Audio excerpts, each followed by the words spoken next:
Shedeur Sanders, the quarterback of the Cleveland Browns, returns back to the bag-up quarterback. That's QB2 for this upcoming game against the New York Jets. And also is the offensive coordinator, Tommy Rees, being set up by the head coach, Kevin Stefanski, by giving him the play calling duties. Remember, Kevin did it last year to Ken Dorsey. And at the end of the season, Ken Dorsey got fired. And also, Julian Lewis, the quarterback of the Cleveland Browns, can he lead the Colorado football team to a win this afternoon? And also, how many touchdowns will Julian Lewis throw today? Put it down in the comment section and let's talk about it. Hey, let's get this party started right now on Sports Talk with B. Watts. Body to the brain. Do-do.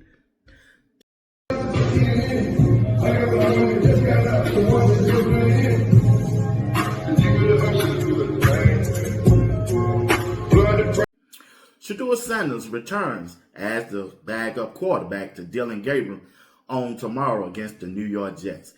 Shedeur Sanders could be one player away from entering this game. Now they have a new play caller with Tommy Rees as the offensive coordinator.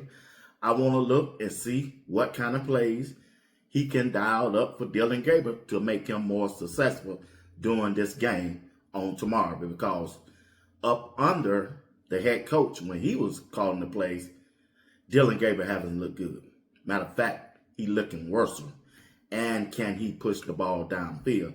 And the problem is, as we all know, Dillon Gabriel cannot throw the ball in the pocket. They must get him out on the perimeter or get him outside the pocket so that he can be able to see a wide receiver or a tight end or a running back that he can get the ball to get this offense back on track. Because the offense is bad, but the defense with Myles Garrett them, oh, they looking good. Their defense is really the best part of the team.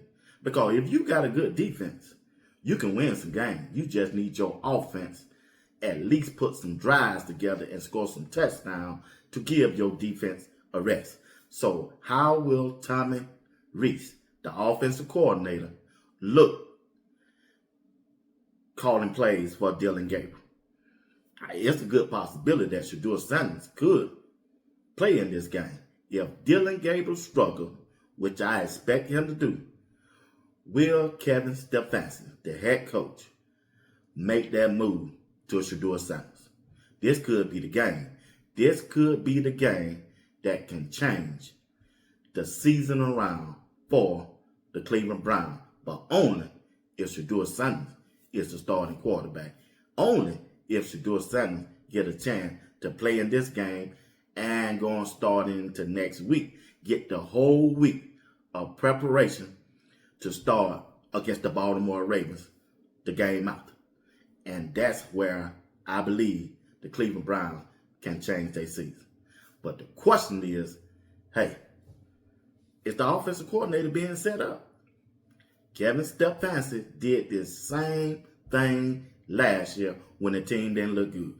He went to his offensive coordinator to start calling plays because the offense didn't look that good. He went to Ken Dorsey, and at the end of the season, the Cleveland Browns went 3-14, and who became the scapegoat? Ken Dorsey got fired. So now, can history repeat itself with this new offensive coordinator, Tommy Rees? You see, Tommy Rees was a hot coach last year. He could have got a job last year, but he elected to stay with Kevin Stefanski because he's on record saying only reason he's at Cleveland is to support the head coach, Kevin Stefanski.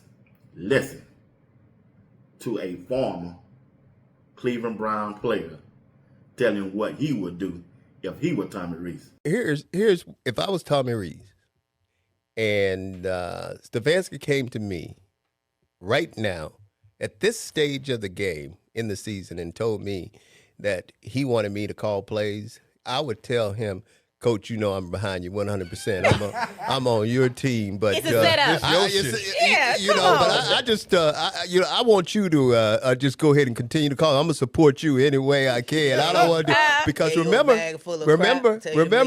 Let's go back. What happened last year? Ken Dorsey.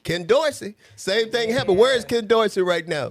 Gone. Ken Dorsey is gone. So you feel like he's an scapegoat for Coach Kevin Stefanski? I don't. That Dixon Hansford, a former defensive back for the Cleveland Browns, he said if he would tell me, Rees, say, hey, big dog, hey, I'm with you, but you go on with that because I seen how that thing went last year. You got rid of Ken Dorsey, and that's why I'm here.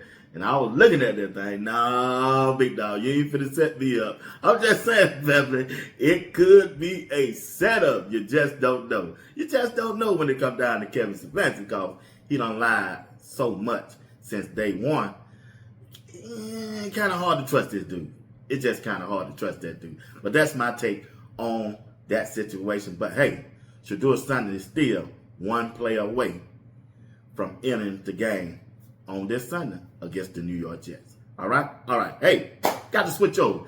Julian Lewis getting ready to make his debut today at noon against West Virginia. Coach Rodriguez, they getting ready to host Coach Prime and the Colorado football team in it got to be a big-time game for Colorado and also West Virginia. I'm sure both teams are trying to win 6 games to get to a bowl game, right? That should be the goal right now. And there's only 3 games left. That means each team got to win out. So both teams are starting freshman quarterback. You got Julian Lewis and you got the freshman quarterback for West Virginia. They going head to head. Can Julian Lewis lead this team to a win today? How many touchdowns do you expect Julian Lewis to throw today? I think he'll throw at least 2 touchdowns. I'm going to get a freshman 2 touchdowns. The things that I want to see, how he operates in the pocket and how he's operate when the play break down. When the play break down, what it means is when they take away your first read, what will your progression be? What will you do when they send a blitz on the left and when they blitz you on the right? What will Julian Lewis do? Those are questions that I want to see. Can he get out of harm's way? When the pocket break down, when they take away your first read, what will you do? I know he's a good processor. I know he know where to go with the ball. He have demonstrated that on one play that he can get out of harm's way. But can he do it consistently for 4 quarters? And what kind of defense will Rodriguez throw at Julian Lewis? He's a freshman. Would he send the house or would he sit back in a zone? But if they sit back in that zone, Julian Lewis got the potential to pick them apart because he got a strong release. He got a quick release. As a freshman, as a young player, you want to see how he responds and what makes him tick during this game. I'm sure he's excited. I'm sure the fan base is excited. They've been waiting on this quarterback change for a while now because Julian Lewis was predicted to be the quarterback to replace Shedeur Sanders, but Katon Salter came in, and hey, we see how that turned out. Kate Salter, to me personally, is a better quarterback.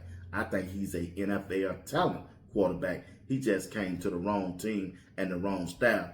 They didn't highlight his strength, and that might have hindered his draft ability. But he still have a good chance of getting as an undrafted free agent.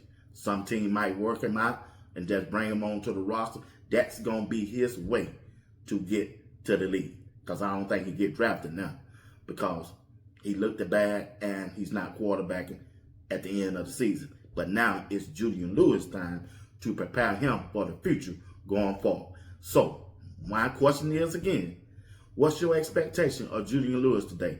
How many touchdown passes will he throw today against West Virginia? Put it down in the comment. Let us have a discussion about it. Thank you for doing that. Once again, you're watching Sports Talk with B. Watts on this Saturday afternoon. Do me a favor. Do me a solid. Hit my like button. Subscribe to my channel if you haven't subscribed. Small channel, still trying to grow. Help me grow it, and I can. Only got one chance to do it right.